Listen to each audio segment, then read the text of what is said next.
बिस्मिल्लाहिर्रहमानिर्रहीम। अस्सलाम वालेकुम। आज हम बात करेंगे हज के हवाले से। तो जैसा कि एज़ ए मुस्लिम हम सबको मालूम है कि हज अरकान इस्लाम में शामिल है और हर साहिब इस्तिताअत पर ज़िंदगी में एक बार फ़र्ज़ है।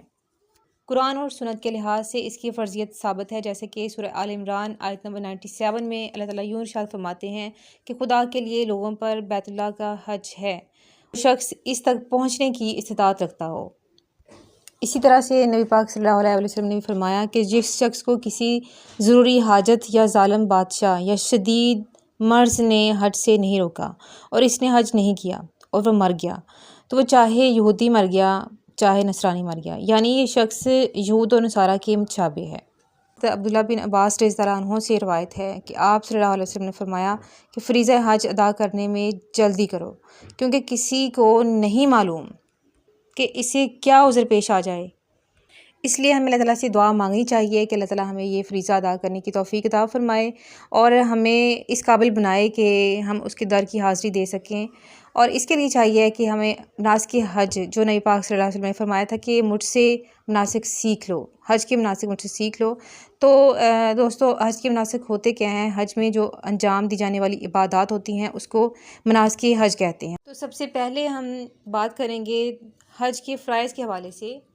तो हज के फ़राइज़ 3 हैं: एहराम, वुक़ूफ़ अरफ़ात, तवाफ़ ज़ियारा। यहाँ छोटी सी एक बात याद रखें कि फ़र्ज़ियत हज में 5 शराइत लाज़मी हैं। मुसलमान होना, साहिब अक़ल होना यानी मजनून पर फ़र्ज़ नहीं है, बालिग़ होना, आज़ाद होना, साहिब इस्तिताअत होना और इसके अलावा औरत के लिए महरम की भी शर्त लाज़मी है। तो आइए अब चलते हैं मनासिक हज की तरफ। हज जो है वो 8 ज़िलहज से 12 ज़िलहज तक होता है, यानी कि हज के 5 दिन हैं। और इसमें सबसे पहले ये देखें कि एहराम बांधा जाता है। यहाँ होता ऐसे है कि हाजी मुतय्यन मिकात हज से एहराम बांधकर काबे की ज़ियारत के लिए रवाना होते हैं और इसे तवाफ़ क़ुदूम भी कहा जाता है। और फिर मकाम इब्राहीम में यहाँ आके इसकी सिमत में नवाफिल पढ़ना भी वाजिब है। और मकाम इब्राहीम का भी अल्लाह ताला ने जो है वो कुरान पाक में ज़िक्र किया हुआ है। मकाम इब्राहीम के बारे में सूरह आल इमरान आयत नंबर 97 में है, फ़ीही आयातुम बय्यिनातुम मकाम इब्राहीम। चलें, ये तो हो गया जी पहला स्टेप, एहराम बांधने के बाद तवाफ़ क़ुदूम।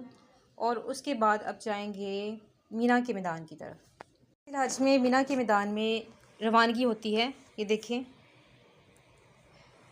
ये पहला दिन है 8 ज़िलहज का और यहाँ पर मीना के मैदान है जहाँ पर कैंप लगे होते हैं और यहाँ पर हाजी अपना सामान रखते हैं और यहाँ पर स्टे करते हैं और इसको यौम तरविया भी कहते हैं। मीना जो है वो मक्का से 5 किलोमीटर के फ़ासले पर है और ये 20 मुरबा किलोमीटर इसका रकबा है। इसको खैमों का शहर भी कहा जाता है और इसके अलावा जो है वो इसका मतलब जो है वो सिराब करना, पानी फ़राहम करना है, इसलिए इसको यौम तरविया भी कहते हैं। वैसे मीना का मतलब जो है वो बहना है, क्योंकि इस दिन जो है वो यौम नहर में कुर्बानियाँ की जाती थीं और इसलिए फिर खून बहता था, जिसकी वजह से इसका नाम जो है वो मीना रखा गया। और ये शहरों का भी खैमों का शहर भी है। इसके अलावा इसको इसलिए अरब वाले भी मीना के नाम से पुकारते थे, क्यों यहाँ पर जो है वो लोग जमा होते हैं 8 को, 10 को, 11, 12 और बाज़ का 13 को जो है वो यहाँ पर हाजी इकट्ठे होते हैं। इस वजह से भी इसको जो है वो मीना कहते हैं। इसके अलावा ये भी कहा जाता है कि ये सोच का दिन है, क्योंकि जो ज़िबा करने वाला ख्वाब था हज़रत इब्राहीम अलैहिस्सलाम को आया था 8 ज़िलहज की रात को, तो अगले दिन वो सोचते रहे हैं कि जो है वो ये जो ख्वाब है ये शैतानी है या रहमानी है। तो इस तरह से वो पूरा दिन उन्होंने जो है वो रात तक सोचने में गुजार। यहाँ एक बात याद रखें कि मीना में 8 ज़िलहज को 4 नमाज़ें अदा की जाती हैं ज़ोहर से लेकर इशा तक, और 9 ज़िलहज को सुबह की फ़जर की नमाज़ भी अदा की जाती है। यानी कि मीना में जो है वो पहले 5 नमाज़ें अदा की जाती हैं। उसके बाद यहाँ से फिर हम चले जाते हैं मैदान अरफ़ात की तरफ। और ये याद रखें कि जैसे ही आपने तवाफ़ क़ुदूम किया है एहराम के बाद, तो आपने जो है वो अपने ज़ुबान पर जो है वो तलबी का विर्द जारी रखना है, लब्बैक अल्लाहुम्मा लब्बैक। तो यही आपने जो है वो कसरत से इसको पढ़ के और तकबीरात पढ़ते हुए जो है वो मैदान अरफ़ात में चले जाना है 9 ज़िलहज को। यहाँ एक बात बताती चलूँ कि मैदान अरफ़ात जो है वो मिना से 10 किलोमीटर के फ़ासले पर है। जिस तरह से मिना जो है वो मक्का से 5 किलोमीटर के फ़ासले पे है, इसी तरह से जो अरफ़ात है वो मक्का से तो 21 किलोमीटर के फ़ासले पे है, लेकिन ये मिना से 10 किलोमीटर के फ़ासले पर मौजूद है। और 9 ज़िलहज को यौम अरफ़ा भी कहा जाता है, क्योंकि अरफ़ा इसलिए कहते हैं कि इब्राहीम ने जिब्राइल के सवालात पर जवाब दिए थे, क्योंकि हज़रत जिब्राइल अलैहिस्सलाम ने हज़रत इब्राहीम अलैहिस्सलाम को मनासिक हज सिखाए थे। तो फरमाया था, क्या तुम जान गए हो जो मैंने सिखाया? फरमाया था, हाँ मैं जान गया हूँ। इस वजह से इसको जो है वो यौम अरफ़ा भी कहा जाता है। हमें मस्जिद नबरा में, जो कि साल में एक बार खुलती है, यहाँ पर खुतबा होता है और यहाँ पर भी तकरीबन 3 लाख हाजियों की जगह होती है यहाँ पर। और इसमें अयाम हज में 2 नमाज़ों को जमा करना ज़रूरी होता है, जो कि नमाज ज़ोहर और असर है। तो ये इकट्ठे करना, यानी कि इसको जमा बैनुल सलातैन कहते हैं, ये सुन्नत है। और वहाँ से फिर चल के फिर जो है वो मगरिब से पहले जो है वो मुज़दलिफ़ा में जाना होता है 9 ज़िलहज को। 9 ज़िलहज को मुज़दलिफ़ा में जो है वो जब जाना है, तो फिर मगरिब की नमाज़ जो है वो मैदान अरफ़ात में अदा नहीं करनी है, बल्कि वो मुज़दलिफ़ा में ही जो है वो इशा की नमाज़ के साथ जो है वो करके नमाज़ अदा की जाएगी, इशा की और मगरिब की अलग अलग तकबीरों के साथ। दोस्तों, अरफ़ा के दिन की बहुत ज़्यादा फ़ज़ीलत है। कौल है कि इस रोज़ बंदे अपने गुनाहों का एतराफ़ करते हैं, इसलिए इसका नाम ही इसको अरफ़ा दिया गया। और यहाँ पर इस दिन जो है अल्लाह ताला अपने बंदों की दुआएं बहुत कबूल करते हैं। ये दुआओं के दिन है और मकबूलियत का दिन है। और जबकि बात हम कर रहे थे मुज़दलिफ़ा की, तो ये 9 ज़िलहज की रात को यहाँ पर खुले आसमान के नीचे जो है गुज़ारना पड़ता है। और यहाँ पर फिर जमरात को मारने के लिए कंकरियाँ भी चुनी जाती हैं। और अगले दिन फ़जर के बाद हजारे कराम जो है मिना के लिए रवाना होते हैं और दोबारा फिर जो है वो वहाँ जाके फिर जमरा को, जो जमरा अक़बा है, उसको फिर 7 कंकरियाँ मारी जाती हैं। ये देखें, मुज़दलिफ़ा से दोबारा फिर वापस आएंगे 10 ज़िलहज को। ये जो है वो 10 ज़िलहज को फिर हम जो है वो फ़जर की नमाज़ के बाद मुज़दलिफ़ा से जो है वो दोबारा मिना में आते हैं और यहाँ आके जो है वो जमरा अक़बा को 7 कंकरियाँ मारी जाती हैं।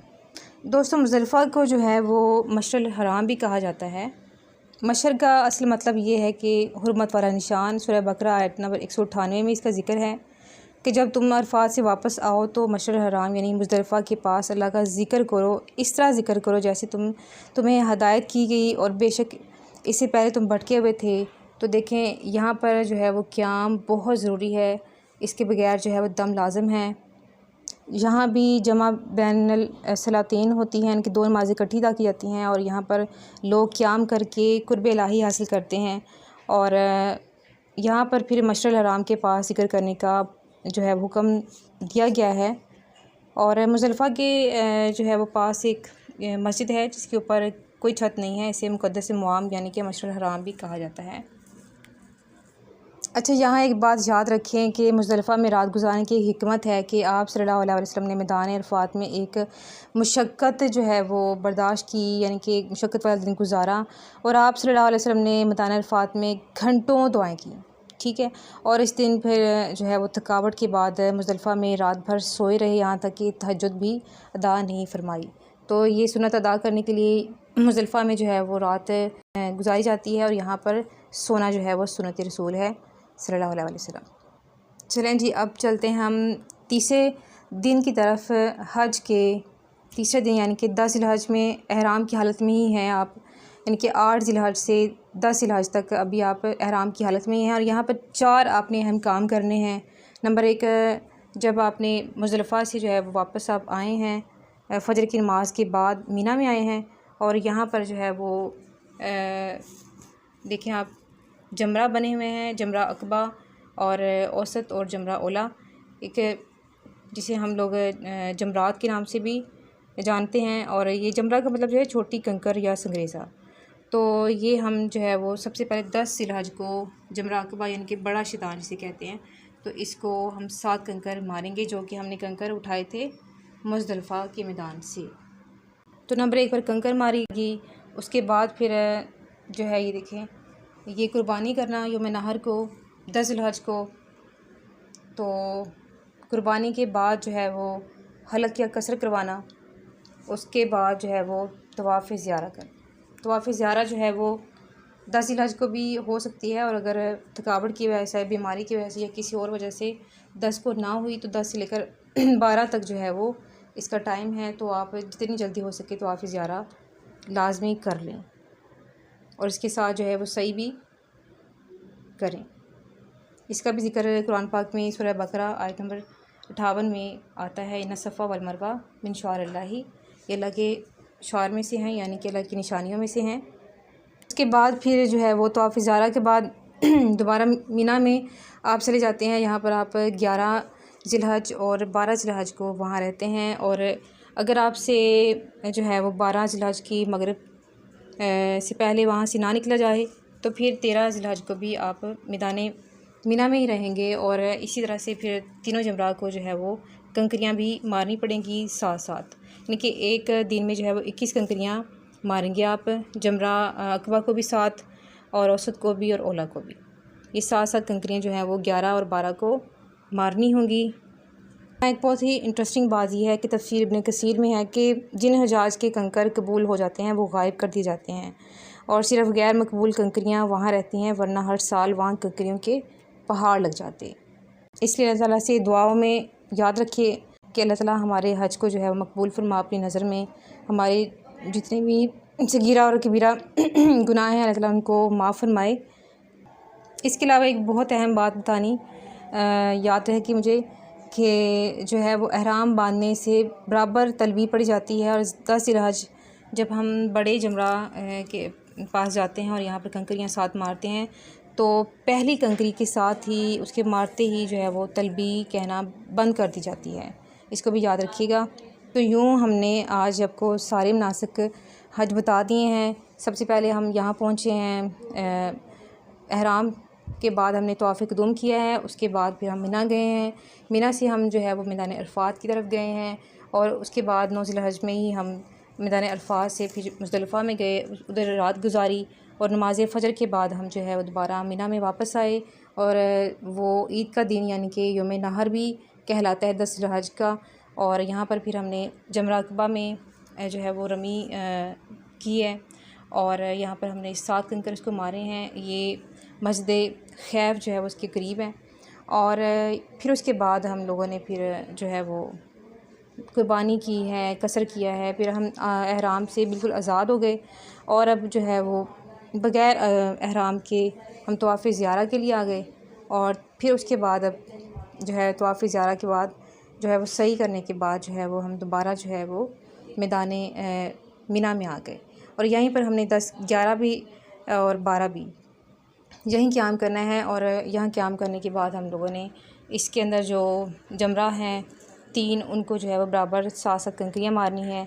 तो इस तरह से फिर हम 12 जो है वो ज़िलहज के बाद या फिर 13 के बाद जो है वो हमारा इस तरह से हज मुकम्मल हो गया, कंप्लीट हो गया।